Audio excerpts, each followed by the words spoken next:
नमस्कार दोस्तों, मैं Shivshankar Singh, author, entrepreneur and motivational speaker.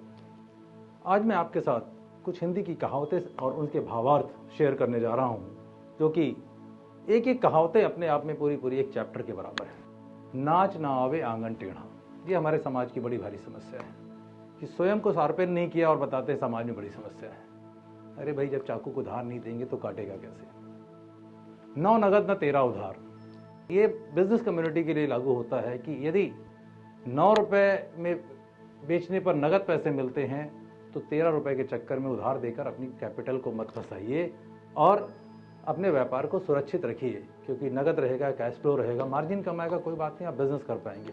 लेकिन ज़्यादा मार्जिन के चक्कर में उधार दे के फंस जाएंगे तो आप बाहर नहीं निकल पाएंगे। 9-2-11 होना, भाग जाना, यानी कि कई सारे लोग ऐसे होते हैं जिनको आप काम पे लगाइए, या वही पुरानी वाली बात है कि आपने 13 रुपए में उधार दे दिया और वो लेके भाग गया, यानी कि 9-2-11 होना।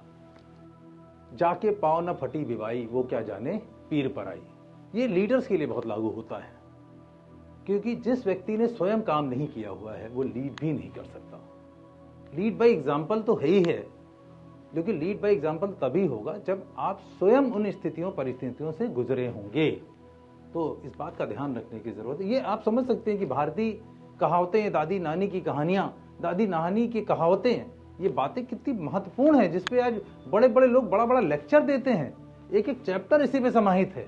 बीती ताही बिसार दे, आगे की सुध ले, यानी कि रात गई बात गई, यानी कि aspire yourself from the past and prepare yourself for the future growth and achievements. ये एक एक कहावतें कितनी महत्वपूर्ण है। आज हमारे बच्चे कॉन्वेंट स्कूल में पढ़ते हैं तो ऐसी हिंदी की कहावतों के बारे में जानकारी का अभाव हो रहा है, और ये कहावतें एक 2 लाइन की कहावत, प्रोवर्ब, आप समझिए कि एक पूरा चैप्टर है, पूरा जीवन दर्शन है। ये इतनी सी बात यदि हम जान समझ जाते हैं तो यकीन जानिए कि हम भारतीय पीढ़ी को हिंदी से भी जोड़ पाएंगे और हिंदी के इस मतलब से भी जोड़ पाएंगे।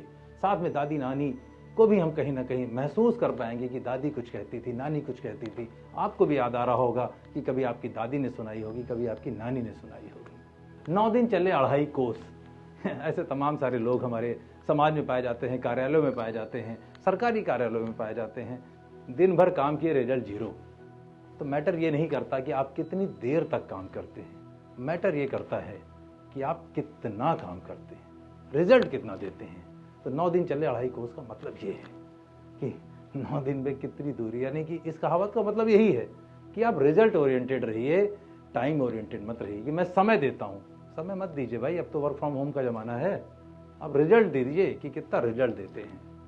रस्सी को सांप समझना, यानी कि छोटी सी प्रॉब्लम को बहुत बड़ी समझना ना, या इमेजिन कर लेना कि इट इज इम्पॉसिबल, जबकि आप सब जानते हैं कि इम्पॉसिबल तो कुछ भी नहीं है। इम्पॉसिबल तो क्या कहता, आई एम पॉसिबल। ये हमारी हिंदी की कहावतें, कितनी समृद्ध है हिंदी भाषा, और कितने समृद्ध रहे होंगे वो लोग जिन्होंने ये कहावतों के माध्यम से हमें प्रेरणा का वो स्रोत और सागर दिया, जिससे निश्चित रूप से हमारी दादी नानी की ये कहावतें हमारे साथ चलेंगी, हमारा सांस्कृतिक वैभव चलेगा, हिंदी की संस्कृति चलेगी, हिंदी की कहावतें हमें प्रेरित करेंगी। और हिंदी है भारत की बिंदी, ये हम सब जानते हैं।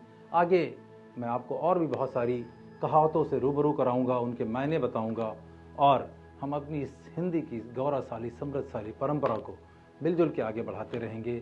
Let's come together, inspire each other and inspire the world, क्योंकि हिंदी है भारत की बिंदी।